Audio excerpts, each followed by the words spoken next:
Oh, hello. Can I ask what you're doing? I'm checking the condition of this mosque which is over 100 years old. Do you mind if I tag along with some questions? Not at all. I hope you're not afraid of heights.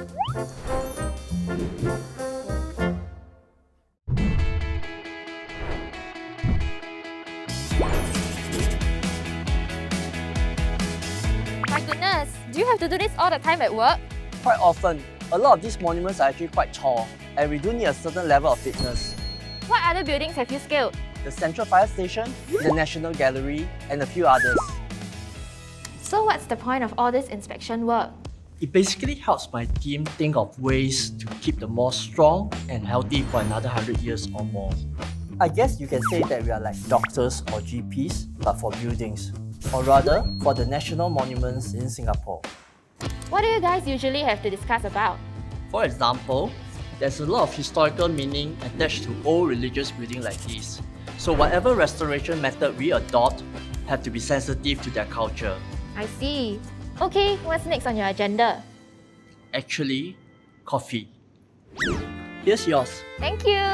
Let's talk occupational hazards next. How has this job affected your daily life? Sometimes at my friend's housewarming party, I will start pointing out the effects in the house, so they get quite annoyed. Oh dear. Hey, didn't PSM work on the monastery behind you? Yes, it has actually been over 20 years of restoration works. The monastery puts a lot of time and effort into recreating their original design with all the beautiful and fine architectural details based on archival photos. Currently, they are rebuilding two of their towers. Previously, in the Dharma Hall, the roof also had water leakage, so they reconstructed that too. So now people can keep visiting the monastery and learning about it for the next 100 years or more. This synagogue looks so grand. What's the story behind this one? For this project, we actually adopted a restoration method similar to the Eiffel Tower. That sounds cool. What part of the synagogue is that?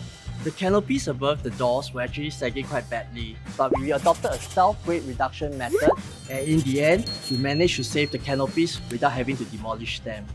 Because of that, the exterior historical elements were preserved. To me, the historical details of a building are what makes it unique and special. There are so many beautiful monuments in Singapore of different religions, cultures, and purposes. They all tell us so many stories, like promises and commitments made in the past. I didn't realize so much goes behind our monuments. Okay, final personal question from me. What are your usual plans after work? I like to take a slow and nice walk home and enjoy the sceneries along the way. Are you going to do that now? Yes. Sounds lovely. Thank you so much, Tia Ting. I'll see you around. Bye. Bye.